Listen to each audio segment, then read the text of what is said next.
Si l'humanité était forcée de quitter la Terre et de s'installer sur une autre planète, où irions-nous? Mars semble être la planète la plus prometteuse, et elle est proche de la Terre. Mais survivre là-bas, bonne chance.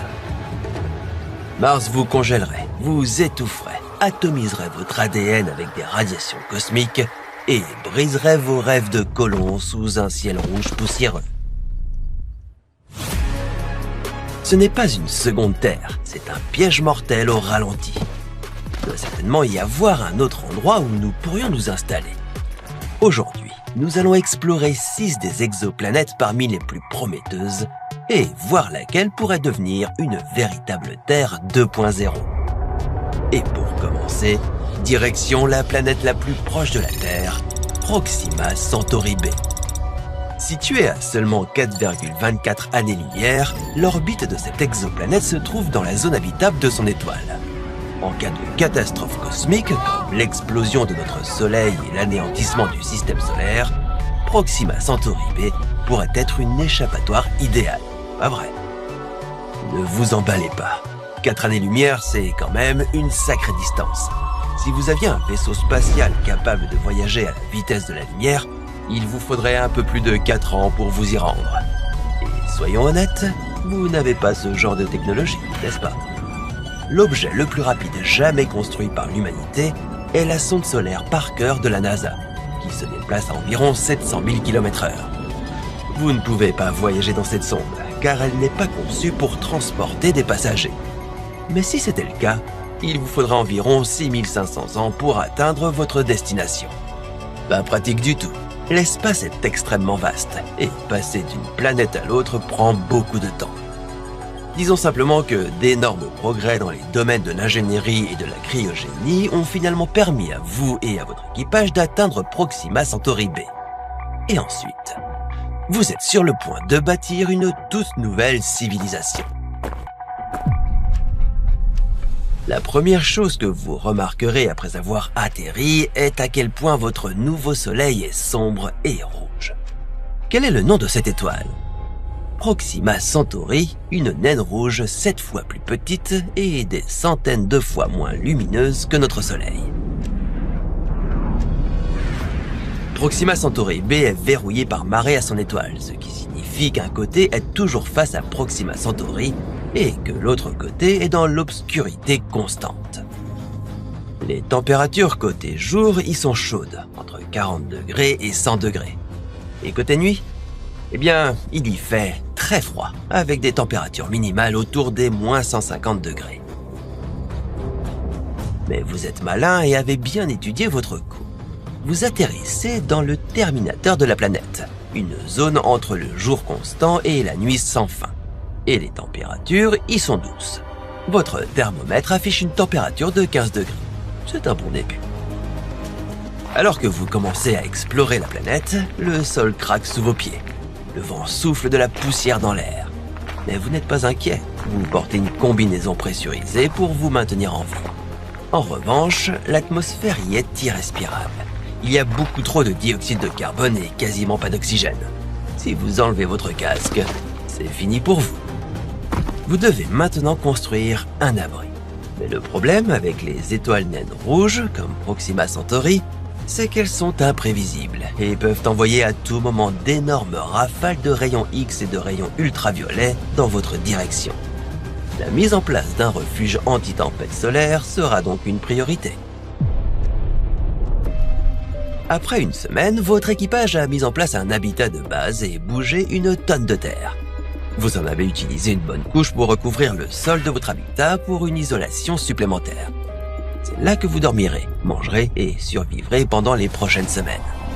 Pour l'électricité, vous installerez des éoliennes pour profiter de la brise de Proxima B. Et si vous entendez une alarme retentir, courez vers le bunker anti-radiation que vous avez creusé dans le sol. Là, vous serez à l'abri jusqu'à ce que l'étoile se calme. À la fin du premier mois, vous aurez construit un deuxième module où vous aurez créé une petite serre. Vous y cultivez des pommes de terre, des algues, peut-être même un peu de chou frisé. Pas un banquet, mais assez pour tenir le coup. Les 2 premiers mois ici seront consacrés à beaucoup d'ingénierie et à un rationnement strict. Mais bientôt, vous pourrez vous aventurer un peu plus loin et commencer à vraiment explorer la planète. Vous pourrez même baptiser les premiers reliefs de cette planète. Twilight Spires, Echo Crater, Flatten Ridge. Ce dernier est un hommage à Chase, vu qu'il dort tout le temps. À la fin de la première année, vous serez enfin installé sur cette planète. Vous aurez tout ce qu'il faut pour y vivre à peu près confortablement.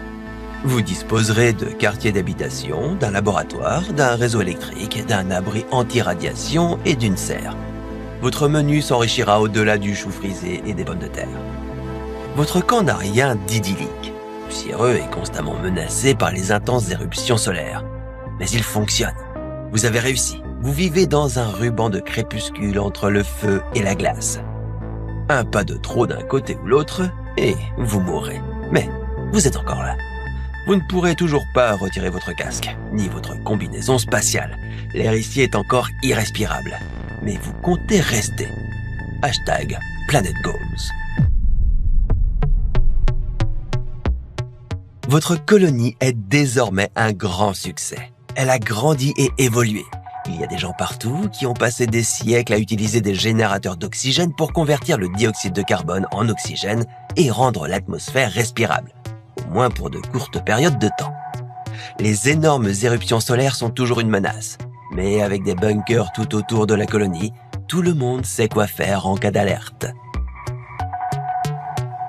Malheureusement, votre génération de colons a été sévèrement irradiée par l'étoile. Même si vous avez essayé de l'éviter, les radiations affectent toujours la population.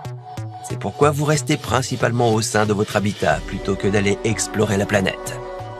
Un jour, les humains deviendraient trop nombreux pour l'habitat et devraient s'étendre au-delà du Terminateur. Ils devraient s'adapter à la vie dans un froid extrême ou une chaleur insupportable. Et ce n'est pas la vie qu'ils imaginaient en quittant la Terre. Bien que Proxima B ait beaucoup d'avantages, allons explorer d'autres mondes, comme Trappist 1E par exemple.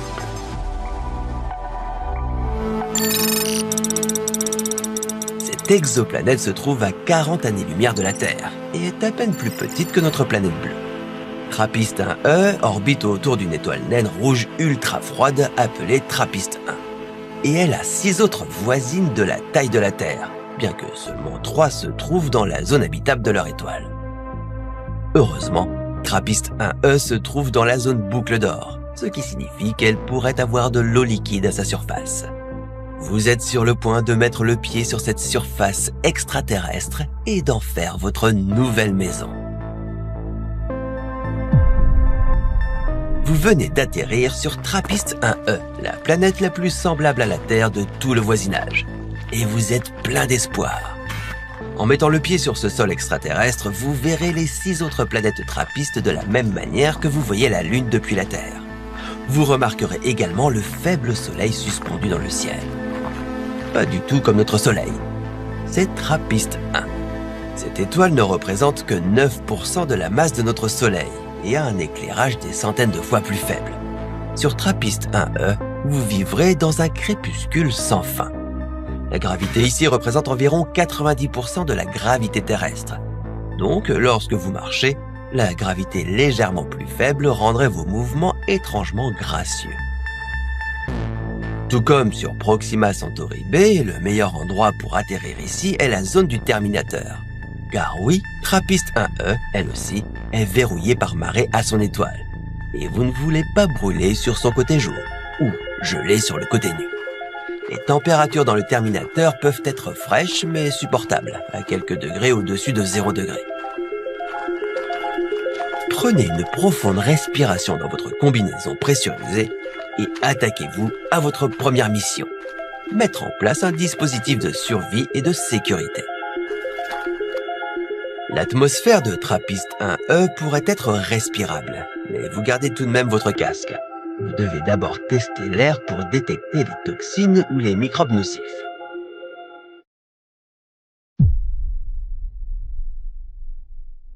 Trappist 1E a une chose que Proxima Centauri B n'a pas. L'eau.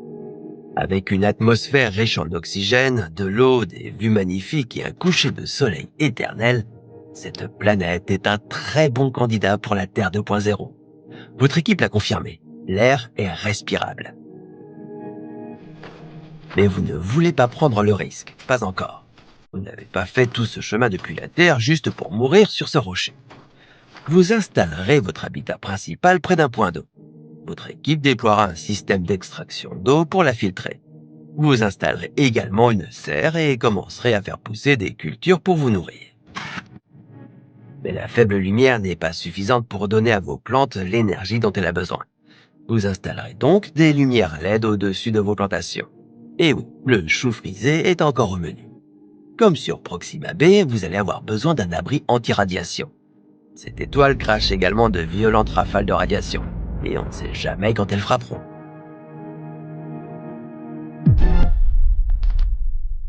Après votre premier mois sur cette planète, vous êtes confiant. Vous allez vous en sortir. Enfin, vous n'avez pas le choix. Ce n'est pas comme si vous pouviez faire demi-tour et parcourir les 40 années-lumière pour revenir sur Terre. Votre camp s'agrandit.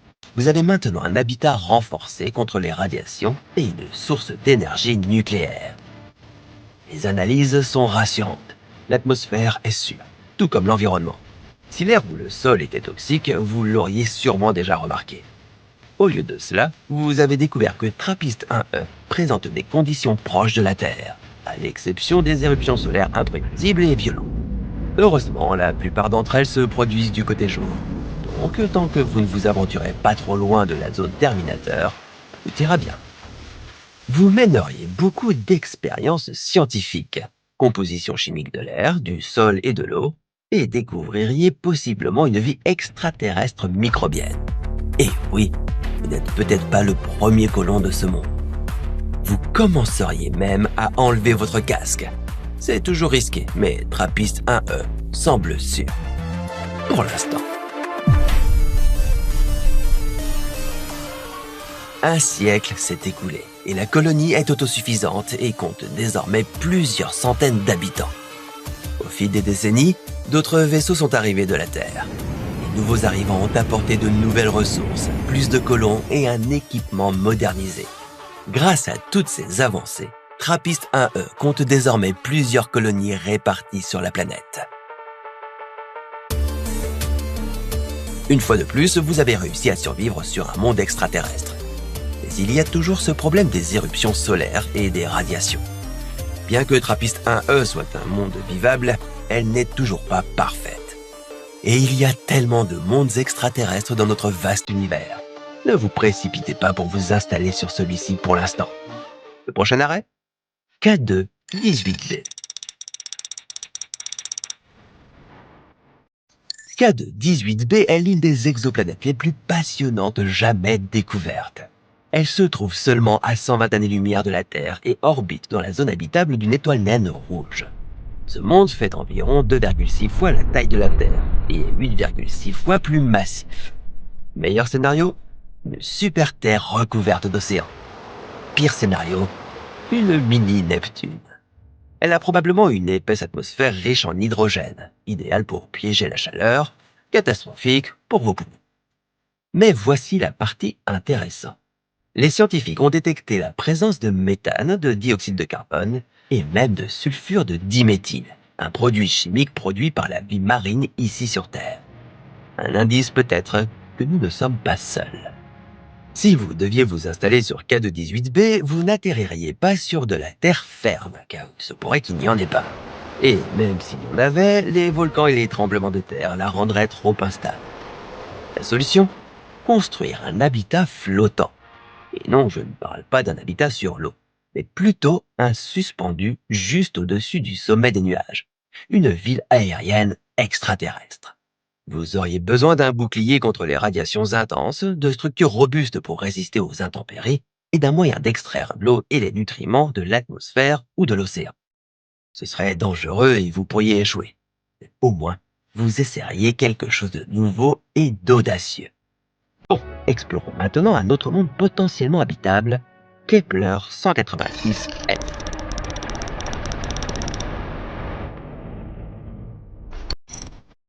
ce rocher est entré dans l'histoire. Kepler 186f a été la première exoplanète de la taille de la Terre jamais découverte en orbite dans la zone habitable de son étoile. Lorsque les astronomes l'ont découverte en 2014, elle est devenue une possible Terre 2.0. C'est là que les bonnes nouvelles commencent, ou elles se terminent aussi.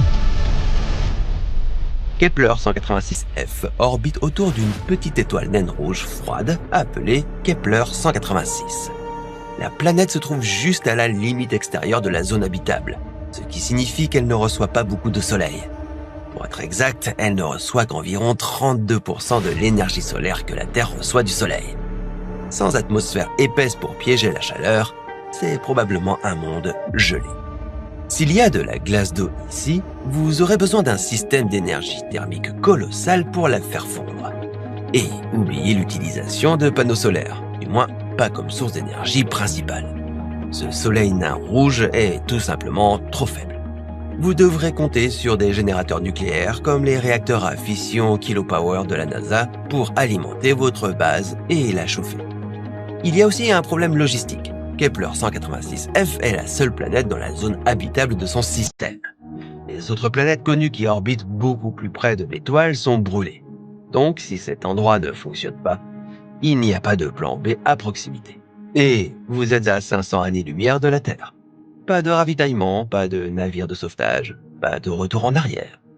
Et si vous trouvez que 500 années-lumière c'est déjà beaucoup, eh bien vous n'allez peut-être pas aimer où nous allons ensuite. À 1200 années-lumière de notre Terre.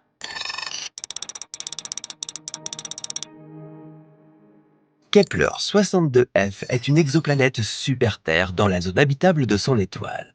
Cette étoile s'appelle Kepler 62, une naine orange de type K qui est plus froide et plus sombre que notre Soleil.